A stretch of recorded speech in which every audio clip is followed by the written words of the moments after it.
नमस्कार साथियों। UP PCS का मेंस का जो फर्स्ट पेपर है उसमें कल्चर है, हिस्ट्री है, ज्योग्राफी है और सोशियोलॉजी है। तो यहाँ पर हम एक प्रश्न ले रहे हैं समाज शास्त्र का। वह जाति पाप नहीं है बल्कि जाति भेद पाप है, कथन का समालोचनात्मक विश्लेषण कीजिए। अब मैंने इसका उत्तर कैसे लिखा है वो आपके सामने रख रहे हैं। तो सबसे पहले तो हमें उत्तर में परिचय दे देना है। जो प्रश्न पूछा गया उससे परिचय देते हुए कुछ बातें लिखनी है। जैसे हमने यहाँ पर लिख दिया, जाति एक निश्चित सामाजिक समूह है जिसमें जाति का निर्धारण जन्म के आधार पर होता है। भारतीय समाज में भारतीय जो हमारा समाज है हजारों जातियों से मिलकर बना है। जाति का निर्माण मूलतः व्यवसाय के आधार पर हुआ था, परंतु कालांतर में यह वंशानुगत हो गया। अब ये हमने लिख दिया। इसके बाद में बिंदु देकर जो मुख्य भाग है उसका उत्तर लिख रहे हैं। जो प्रश्न का मुख्य भाग होगा तो उसको हमने 4 हेडिंग में बांट दिया।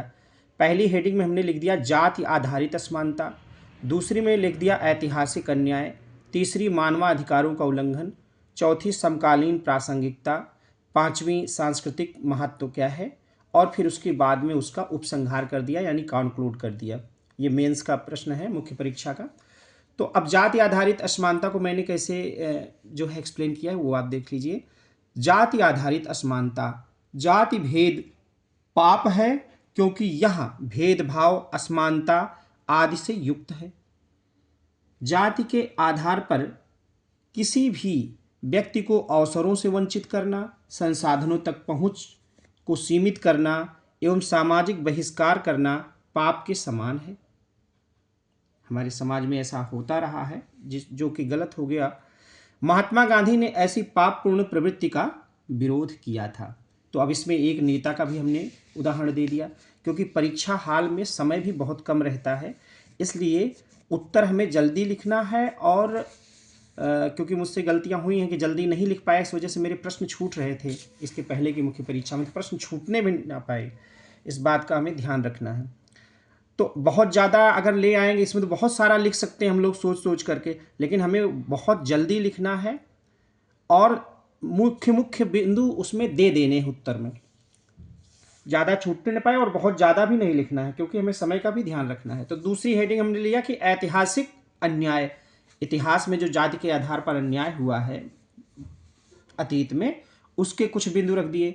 भारत में अस्पृश्यता एक सामाजिक अभिशाप के रूप में व्याप्त थी। यह कुछ जातियों के प्रति उत्पीड़न एवं अन्याय को बढ़ावा देती थी। बाबा साहब भीमराव अंबेडकर ने ऐसे समाज को दलित कहा था। अब बाबा साहब ने ऐसे समाज को जो अस्पृश्यता से पीड़ित था क्या कहा था? दलित। महात्मा गांधी ने उदार दृष्टिकोण अपनाते हुए ऐसे जातीय समूह को हरिजन कहा था। अगली हेडिंग हमने लिया था कि मानवाधिकारों का उल्लंघन। अब उसमें थोड़ा सा डाल दिए, जातीय भेदभाव असमानता को बढ़ावा देता है जो मानवाधिकारों का उल्लंघन है। यह सभी व्यक्तियों के समानता के सिद्धांत के विरुद्ध है। फिर अगली हेडिंग में समकालीन प्रासंगिकता। वर्तमान समाज ने जातिगत भेदभाव से होने वाली हानियों को काफी हद तक समझा है। अब जो बदलाव हुए हैं, परिणाम स्वरूप जातिगत अन्यायपूर्ण भेदभाव में कमी आई है। सकारात्मक लोग दूसरों के साथ वह व्यवहार ना करें जो स्वयं के लिए पसंद ना हो का पालन अब कर रहे हैं। सांस्कृतिक महत्व। कुछ जातियां स्वयं को सांस्कृतिक एवं पारंपरिक गौरव से जोड़कर देखती हैं, जो कि तभी सकारात्मक हो सकता है यदि दूसरी किसी भी जाति का रंच मात्र भी अपमान ना किया जाए। यहां पर देखो दोनों बातों को रखा जा रहा है।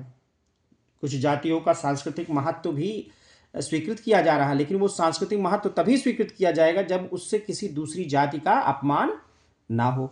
अब उसके बाद में इस आंसर को हम कंक्लूड कर देते हैं, इसका उपसंहार कर देते हैं कि उपर्युक्त विवेचन से स्पष्ट होता है कि जातियों का होना गलत नहीं है, परंतु यदि एक जाति दूसरी जाति के साथ अनैतिक एवं अमानवीय व्यवहार करने लगे तो यह पाप की श्रेणी में आ जाता है। तो जो प्रश्न था कि जाति पाप नहीं है बल्कि जाति भेद पाप है, उसी के अनुसार हमें उत्तर देना है। उसमें बहुत ज़्यादा भी नहीं जोड़ना है, क्योंकि तुरंत लिख के दूसरे प्रश्न पे भागना है।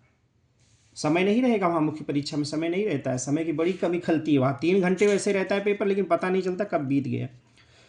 तो इसी तरह एक प्रश्न और हम अभ्यास कर लेते हैं, और वो प्रश्न है कि भारत में विविधता के किन्हीं 4 सांस्कृतिक तत्वों का वर्णन करें और राष्ट्रीय पहचान के निर्माण में उनके सापेक्षिक महत्व का मूल्यांकन करें। तो मैंने इसमें शुरू में परिचय दे दिया। भारत एक बहुभाषी व बहुधार्मिक देश है। विविधता यहाँ की पहचान है। यहाँ भाषा, वस्त्र, शैली, खान पान, रीति रिवाज आदि में पर्याप्त भिन्नता पाई जाती है। भारत में विविधता के 4 सांस्कृतिक तत्व निम्नलिखित हैं।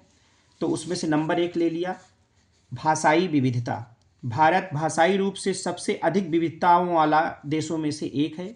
भाषा आप जानते ही हैं, यहाँ कश्मीर से लेकर कन्याकुमारी तक हजारों बोलियां हो जाती हैं, और हमारी 8वीं अनुसूची में 22 भाषाओं को तो मान्यता दी ही गई, आप जानते हैं।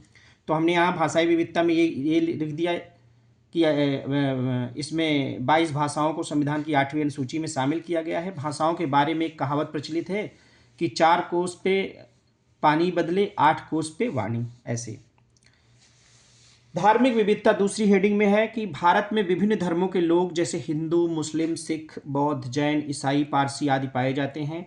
इन सबके धार्मिक विश्वास, परंपराएं व मान्यताएं अलग अलग हैं। धार्मिक विविधता भी पाई जाती है हमारे यहाँ।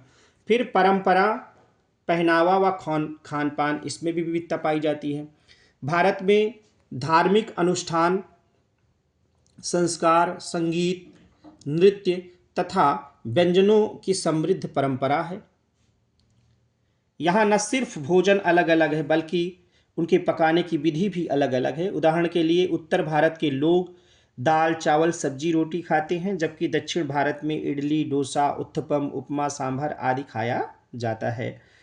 त्यौहार का भी एक हेडिंग में लिख देंगे कि भारत में अनेक त्यौहार मनाए जाते हैं।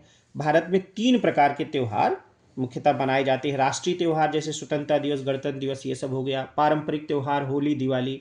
धार्मिक त्यौहार बैसाखी, रामनवमी।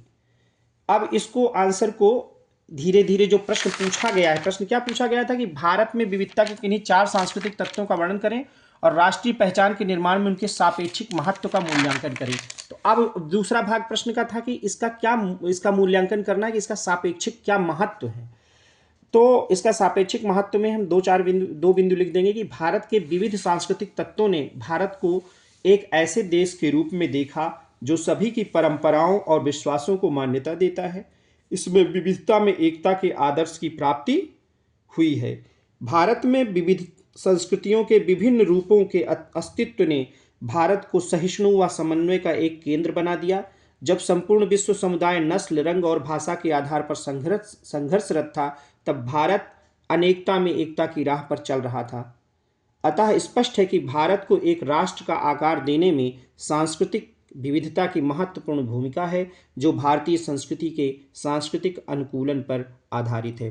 तो यहाँ पर हमने 2 प्रश्नों का अभ्यास किया 8 मिनट में लगभग। तो अब आप लोग इसको जो है सुन करके इसमें जो सुधार हो सकता है वो कहें, या जो सीख सकते हैं वो सीखें।